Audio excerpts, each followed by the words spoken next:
Let me ask you something. Have you ever done the hardest thing of your life, and I mean the absolute hardest, only to look up and find the one person who was supposed to be there just wasn't? Yeah, because this story starts exactly there. I'm Ray Whitmore, husband, or I was until the cancer took June. Father, contractor for 31 years. And for the last 3 of those years, quietly and then not so quietly, an alcoholic. That's the word. I'm not going to dress it up. I'm also 61 years old, standing outside a recovery center in January, and the person who was supposed to pick me up isn't here. We will get to that. But before we do us one quick favor. Subscribe. A lot of people watch without ever doing it, but it costs you nothing, and it means everything to us. Hit the like button while you're at it, and drop your thoughts in the comments after listening. You are going to love it here. Cold the way January gets in the Midwest. Not stormy, just a quiet, steady cold that settles into your coat and stays there. The kind of cold that doesn't argue with you. It just reminds you, calmly and without apology, that it existed long before you and will be here long after. Cedar Brook Recovery Center handed me a manila envelope at 10:58 in the morning and wished me well. I stood in that lobby and looked inside like I was checking for something I already knew wasn't there. My wallet, cracked brown leather, bought by my daughter Sylvie 4 Father's Days ago, back when Father's Day still felt like an occasion worth dressing up for. My house keys, a phone that had been dead since week 2 and had absolutely no plans to change that, and $43. 3 tens, a 5, 6 singles, and some coins I didn't count because counting them felt like the saddest thing a grown man could do on a Thursday morning in January. $43. 6 weeks of the hardest work of my life, and that's what waited on the other side. I want you to understand what those 6 weeks actually were, because this isn't a story about a man who checked into a comfortable facility, ate decent food, did a little journaling, and walked out fixed. That is not what happened. What happened was I sweated through sheets so completely soaked that night nurses changed them twice before sunrise. Quietly, without being asked, without making me feel worse than I already did. What happened was I sat in circles with men who wept openly for sons they'd missed growing up, for Little League games, for graduations, for ordinary Tuesday dinners that couldn't be recovered no matter how sorry you were. I didn't judge a single one of them because I understood every syllable of that grief personally. And what happened, what really happened, was that I finally talked about June, my June, her laugh which always started silent, shoulders shaking first, the sound arriving a beat late, like it had traveled a distance to reach the room. The way she made coffee every single morning like it was a small ceremony worth performing with care. The way our house changed after we buried her, not just empty but altered like the air itself had been quietly reformulated, and nobody thought to warn me. I talked about how the drinking started as grief and became architecture, how somewhere along the way it stopped being about missing June and became about not knowing how to live in the house she had left. How a man can go from, I just need to take the edge off, to I cannot function without this, so gradually that by the time he notices, the distance back looks impossible. I did the work, every raw, humiliating, sacred inch of it, so you'll understand why standing in that lobby at 11 o'clock on a Thursday in January, watching the automatic doors slide open and shut in the cold, and not seeing Sylvie's car in that parking lot, hit differently than it might sound. I checked the clock, 11:06, then 11:44. She knew, had known for 2 full weeks. Discharge was at 11. I had reminded her in our last phone call, 9 days ago, the call where her voice had that quality it sometimes got. Distracted, slightly far away, like she was present in the room but facing a different direction entirely. And I had heard Craig in the background, hadn't seen him, didn't need to.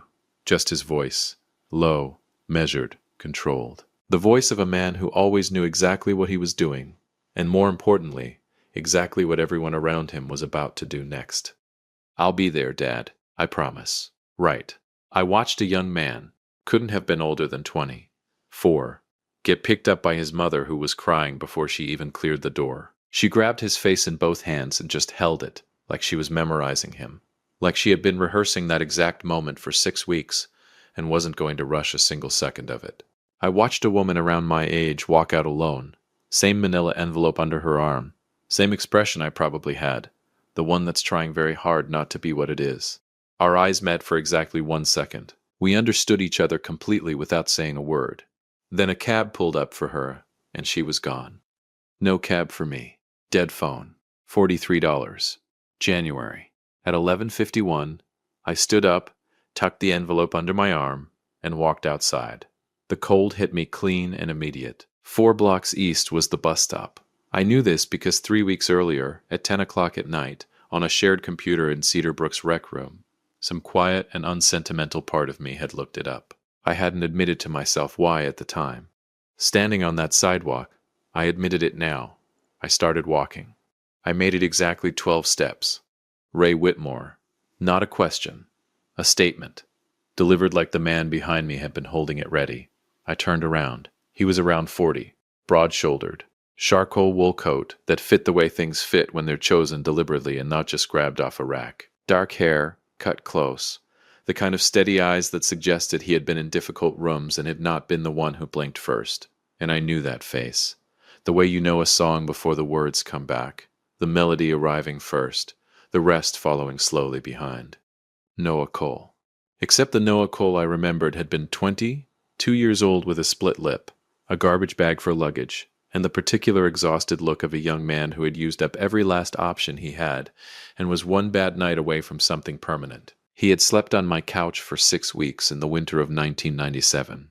June had made up the bed with the good sheets, the ones reserved for guests she actually wanted to make feel at home. And she had cooked enough dinner for 3 every single night, without being asked, and without once making him feel like a burden. Because that was June. That was exactly, precisely, completely who she was. The man standing in front of me now looked like he hadn't lost a case in years, possibly ever. "Noah," I said. It came out barely a word. He smiled, crooked on the left, same as always.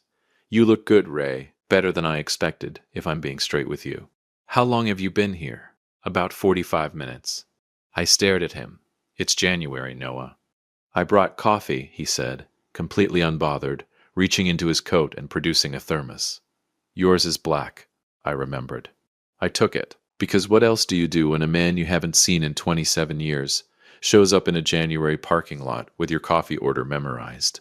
We stood there for a moment, 2 men, 2 decades of silence, a wind that had no interest in either of us, and I felt something shift in my chest, not dramatically, not the way things shift in movies, just quietly, the way a door settles when someone finally closes it the right way. "She's gone," I said. He would know who I meant. "I know," Noah said. "I'm sorry I wasn't there." We let that sit for a moment, gave it the space it deserved. Then he reached into his coat and pulled out a phone, brand new, still in the sleeve. Charged and ready. "Got it last week." "Last week," I repeated slowly. "You planned this." "I've been planning this," he said, his voice dropping just slightly, since Craig Weston came into the picture. And there it was, said plainly. No drama, no build-up, just Craig's name, in a parking lot in January, from a man I hadn't seen in over 2 decades. Landing exactly the way a name lands when you've been half expecting someone to finally say it out loud. What did he do, Noah? Not a question this time either. I had apparently picked that up from him. He looked at me for a long moment, measuring something. Not my weakness. I'd already proven I could handle weakness. He was measuring my readiness. "Get in the car, Ray," he said quietly. "There's something you need to see, and I need you to hear all of it before you react." Before you react? I almost smiled. Almost. Because here's what 42 days of real serious therapy actually teaches you. It doesn't make you calm. It doesn't sand down your edges or turn you into someone who responds to betrayal with a deep breath and a gratitude journal. What it does is teach you that in the space between feeling something and doing something, there is a choice. And that choice is the only thing that separates the man you were from the man you're trying to become. I got in the car. Noah placed a folder on the console between us. Thick, tabbed. Organized with the quiet precision of a man who had been constructing something carefully and for a long time. The folder of a man who knew exactly what he was doing when he put it together and exactly what it was going to do when someone else opened it. He turned to the first page. "Craig filed a power of attorney 7 weeks ago," he said. 3 days before you checked into Cedar Brook. The words arrived one at a time. "He's been moving money since week 1. Methodically. The kind of methodical that tells you this wasn't impulsive, Ray. This was planned. Possibly before June passed. Possibly long before. I looked at the documents. At my own signature, or something engineered to look exactly like it. At account numbers I'd carried for 30 years. At transfer dates arranged like a timeline of quiet, deliberate theft. Sylvie, I said. Doesn't know, Noah said. He's managed her completely. Ray. He paused, and I could tell this next part had been sitting with him. She didn't choose not to come today. She was told you called, that you said you weren't ready to leave, that you needed more time. I sat with that. My daughter had not abandoned me. She had been lied to, cleanly, confidently, without hesitation, by the man she trusted most in the world. The man who had looked me in the eye at their wedding, shaken my hand firmly, and said, "I'll take care of her, Ray. You have my word." I looked back through the windshield at Cedarbrook, at those automatic doors still sliding open and shut in the January cold, at the empty parking spot where Sylvie's car should have been, where she had probably wanted to be, where she would have been if the man she married hadn't decided that Ray Whitmore was easier to rob when Ray Whitmore was out of the way. And right there, in that front seat, with a folder full of my own stolen life open on the console beside me, and a thermos of black coffee warming my hands, I made a decision. No confrontation, no phone calls, no showing up at my own front door with documents and accusations, watching Craig straighten his tie and talk his way through it, while Sylvie stood in the kitchen trying to figure out which version of the story felt true. No. Craig Weston was going to go on believing he had already won. He was going to get comfortable, sloppy, bold in the way men get bold when they think the threat has been eliminated, and then, quietly, methodically, with the patience of a man who had just spent 42 days learning how to wait, Ray Whitmore was going to take back everything. Every single dollar. Every single piece. And the last thing Craig Weston would ever see coming was the man he left stranded in a parking lot with $43 and a dead phone. Because that man just got in the car. If you've been listening for a while and want stories like this to keep coming, it really helps if you hit that like button and subscribe. Thank you for real. Here's something nobody tells you about revenge. The good kind. The kind that actually means something. Doesn't look anything like what you see in the movies. There's no dramatic confrontation, no table flipping, no moment where you burst through a door and say exactly the right thing, at exactly the right volume. The good kind is quiet. The good kind looks from the outside like absolutely nothing at all. And that is precisely what makes it devastating. Noah had a place for me. A one-bedroom apartment on the east side of Columbus. Nothing fancy, nothing memorable. Exactly the kind of building you drive past every day without registering. Beige walls, decent heat, a window that looked out onto a parking lot that was not Cedarbrook's. He had stocked the refrigerator with enough food for 2 weeks and left a handwritten note on the kitchen counter that said simply, "Don't contact Sylvie yet. Trust the process. I'll be in touch by Friday." I stood in that kitchen on a Thursday afternoon in January, with a thermos of cold coffee and a folder full of evidence that my son-in-law had been dismantling my life with the calm efficiency of a man doing yard work, and I made myself a sandwich. Turkey, mustard, wheat bread, because that's what you do when the alternative is picking up a phone and saying something you can't take back. I ate the sandwich. I looked out the window. I thought about June the way I always did when things got unbearably still. Not with the drowning grief of before, but with something quieter now. Something that felt cautiously and for the first time like gratitude. She would have known exactly what to do, I thought. She always did. Then I went to bed at 9 o'clock, like a man with a plan and a bedtime. Craig Weston, meanwhile, had absolutely no idea. And that was the most important thing. Noah had been precise about this from the beginning. The moment Craig knows you're out, and you know what he did. He'd told me in the car, he lawyers up, moves the remaining assets, and we spend the next 3 years in litigation while he lives in your house and sleeps in your daughter's bed. We cannot tip our hand. Not yet. Not even close to yet.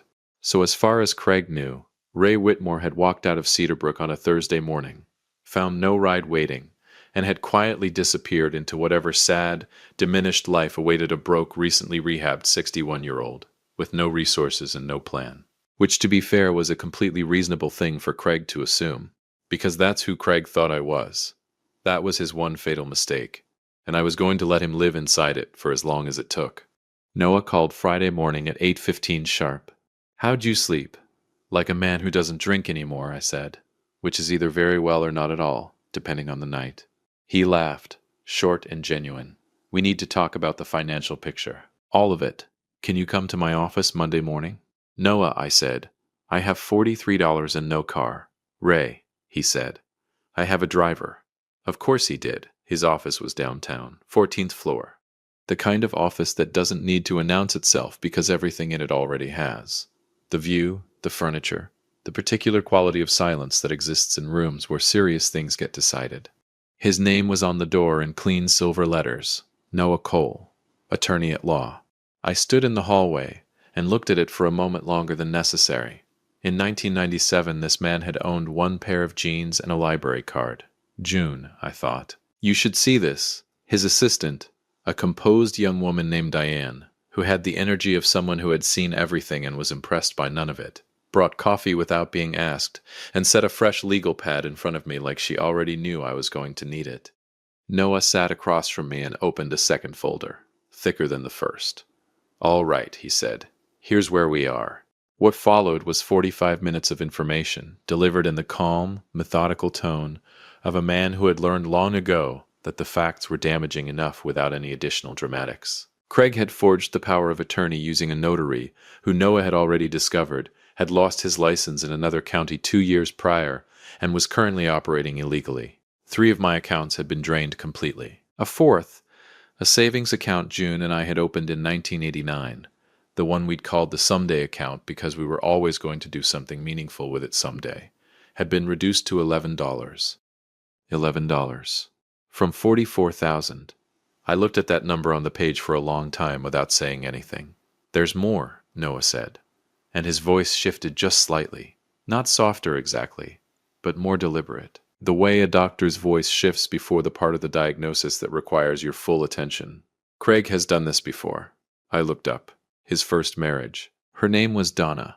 Her father was a retired teacher named Walter Briggs, 73 years old, widower, living alone in Dayton. Craig married Donna in 2009, had power of attorney over Walter within a year, and had drained his accounts by 2012.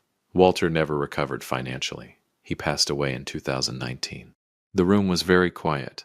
Donna divorced Craig in 2013, Noah continued. She didn't press charges because Craig had convinced her that Walter had approved every transaction. By the time she found out the truth, the money was gone, and the paper trail had been managed. Managed. The word sat in the room like something with weight. He's a professional, I said. He's practiced, Noah said. There's a difference. A professional is good at what they do. Craig is good at who he chooses. He paused. He chooses people who are grieving, people who are distracted, people who have someone who loves them enough to trust the person that person chose. I thought about Sylvie, about how she had looked at Craig on their wedding day, not the starry-eyed look of a young woman in a movie, but something quieter and more adult than that. The look of a woman who had lost her mother young and her father slowly, and had finally found something that felt stable. Craig had seen that look and chosen her for it. That thought sat in my chest like a stone. What about Walter's daughter? I said. Donna. Noah allowed himself a small, precise smile. I spoke with Donna Briggs 3 weeks ago. She's been waiting 7 years for someone to call her. Now, here is where I need you to stay with me, because this is the part of the story where nothing appears to be happening, and that appearance is completely intentional. Ray Whitmore did not confront Craig Weston in week 2. Ray Whitmore did not call Sylvie in week 3. Ray Whitmore did not appear at Craig's office, or show up at his gym, or arrange any kind of dramatic encounter that would have felt deeply satisfying in the moment, and completely destroyed everything Noah was building. What Ray Whitmore did was disappear. Completely. Quietly. Like smoke. And Craig Weston, who had expected at minimum a phone call full of accusations he could calmly deflect, got silence instead. And silence for a man like Craig was unsettling in a way that accusations never could be. Because accusations you can answer, silence you can only wait out. I heard through Noah's quiet channels that Craig had told Sylvie her father had probably relapsed, that it was sad but not surprising, that some people simply couldn't sustain recovery. He had said it gently, with the practiced sorrow of a man performing concern for an audience of one, and Sylvie had cried in the kitchen on a Sunday night, while Craig rubbed her back and said, "I know, sweetheart, I know." I heard that, and I sat with it in my beige apartment, and I did not call her. Because Noah had said not yet, and Noah had 14 years and a name on a 14th floor door, and a woman named Donna Briggs in Dayton who had been waiting 7 years, and I trusted him the way you trust someone who once had nothing and built everything, carefully, deliberately, one brick at a time. But here's what Craig didn't know. Here's what was happening while Ray Whitmore was being quiet. Noah had filed 3 separate motions in 2 different courts, each one surgical, each one designed to do exactly one thing without appearing connected to the others. A title search had revealed something in the property records that made Noah set down his coffee cup and sit very still for a full minute before picking up his phone to call me. "Ray," he said, "do you remember a piece of land on the east side, corner of Maple and Route 9? About 2.5 acres? I thought about it. June's father left that to us. We never did anything with it." "Craig doesn't know you own it," Noah said. "Why does that matter?" A pause. The particular kind of pause that precedes information that changes everything. "Because Craig's entire development project, the one he's been using your money to fund, is built on a title assumption that falls apart the moment that deed surfaces." I sat down slowly. "His lawyers missed it," Noah said, and I could hear it in his voice now. That controlled, careful, deeply professional satisfaction of a man watching something he built from scratch begin to work exactly as designed. The entire project. "Ray, it's sitting on a foundation that legally doesn't exist without your signature." I looked out the window of my beige apartment at the parking lot below. Somewhere across town, Craig Weston was having dinner in my daughter's house, sleeping well, believing he had won. Let him, I thought. Let him enjoy every last second of it. Because the thing about disappearing completely, the thing Craig never understood and never would, is that a ghost doesn't haunt you by making noise. A ghost haunts you by being everywhere you look the moment you finally realize it was there all along. There's a moment in every man's life where he gets to decide who he finally is. Not who he was. Not who he almost became. Not the version of himself that grief built or addiction hollowed out, or betrayal tried to bury in a parking lot with $43 and a dead phone. Who he finally, completely, irreversibly is.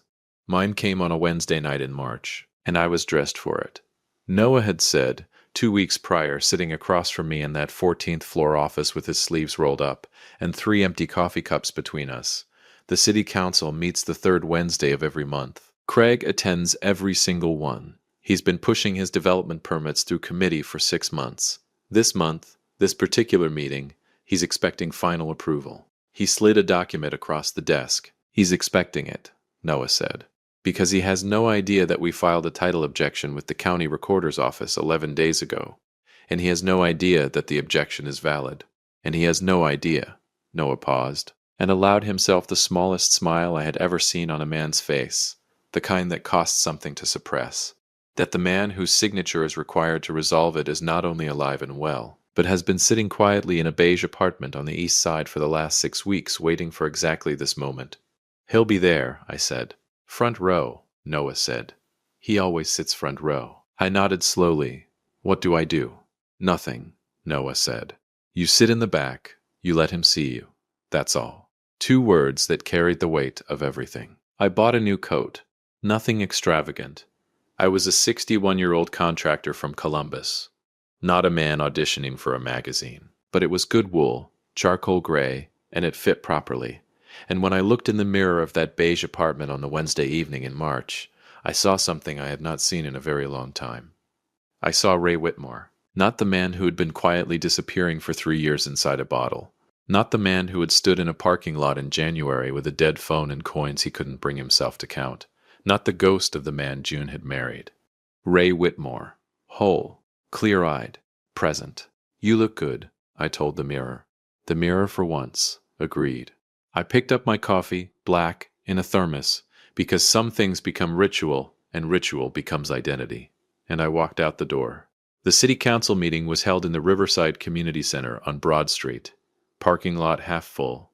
Fluorescent lights. Rows of fold-in chairs and a long table at the front where 6 council members sat with water glasses, and the specific expressions of people performing civic duty on a Wednesday night.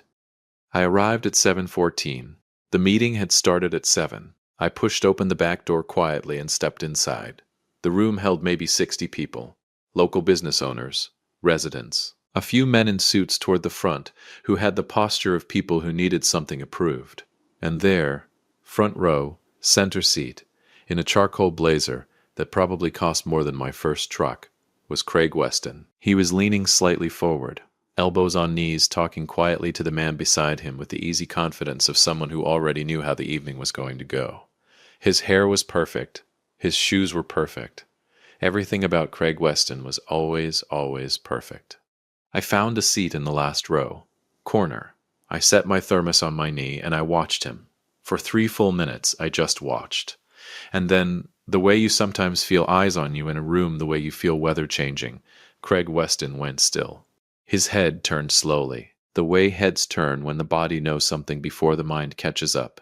His eyes found me across that room like they had no other choice. And Craig Weston's face, that perfectly composed, carefully constructed, always prepared face, went the color of February. I didn't move. I didn't nod, didn't raise my coffee, didn't smile or point, or make any gesture that could be read as a threat or a greeting. I just looked at him. The way a man looks when he's been somewhere, and come back. The way a man looks when he knows something. Craig turned back to the front of the room. I watched his jaw tighten, watched him say something brief to the man beside him, watched his right hand resting on his knee, close slowly into a fist and then, deliberately, open again. There it is, I thought. There's the crack.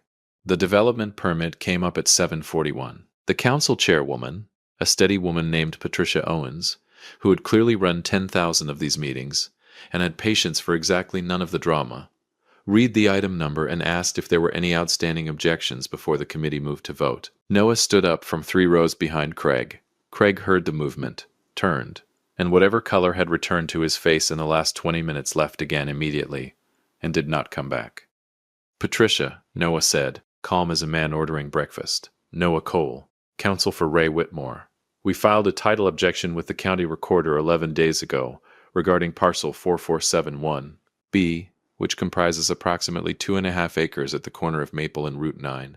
That parcel is the foundational title assumption for the entire Weston development project, currently before this committee. The deed has been in continuous ownership by the Whitmore family since 1987 and was never transferred, never sold, and never legally encumbered. We have the original documentation here for the record.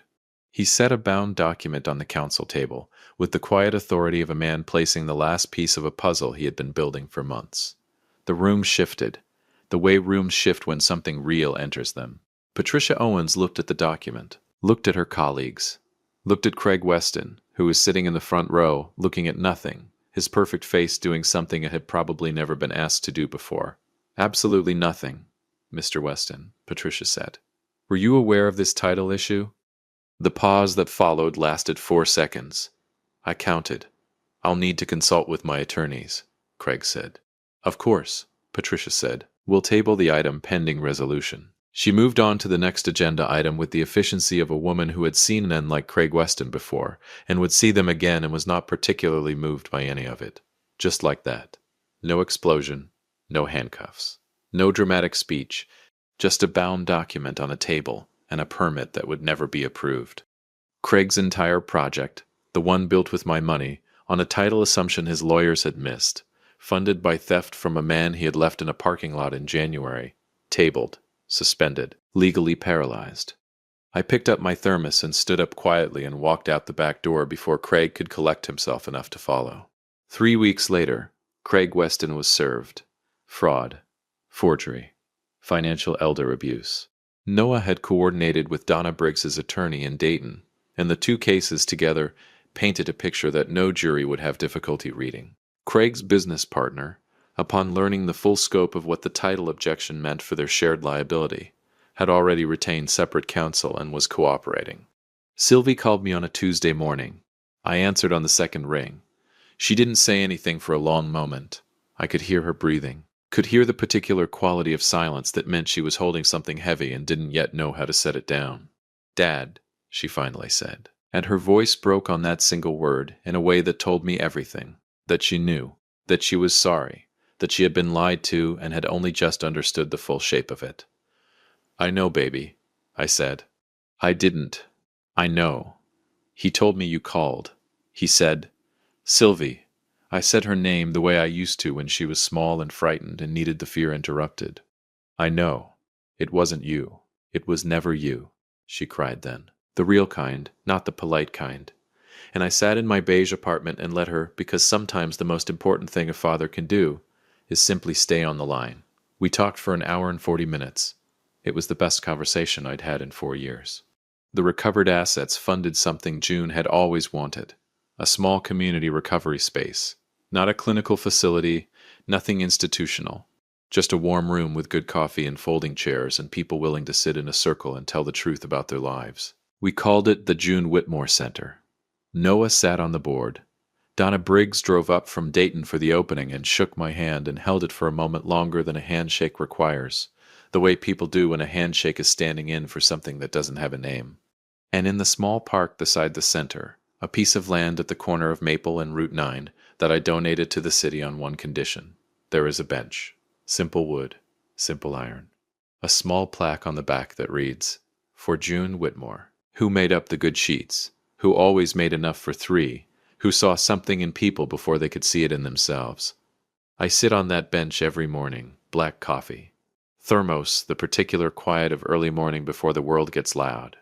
And I want to leave you with what I've learned, not as a man who won something, but as a man who almost lost everything and somehow didn't.